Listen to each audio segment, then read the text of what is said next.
Alerte, l'ENA Situation est sous l'influence des frères musulmans. Salut, moi c'est Amine, et comme vous le savez dans la vie, tout est politique. L'ENA Situation, c'est influenceuse pro-islam radical en France. C'est pas moi qui l'ai dit, c'est la secrétaire générale du groupe Ensemble à l'Assemblée nationale. Pourquoi? Parce que l'ENA Situation a mis des vêtements longs à la cérémonie de Cannes.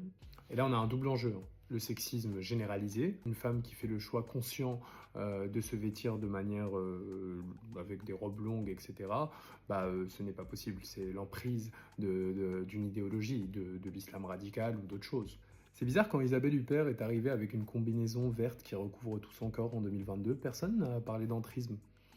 Évidemment, parce que ces accusations-là ciblent uniquement les femmes racisées. Les femmes racisées n'ont pas le droit d'avoir un choix conscient, c'est forcément une idéologie derrière, voire peut-être un homme. Évidemment, Lena Mahfouz, ça reste Lena Mahfouz, ça reste une arabe.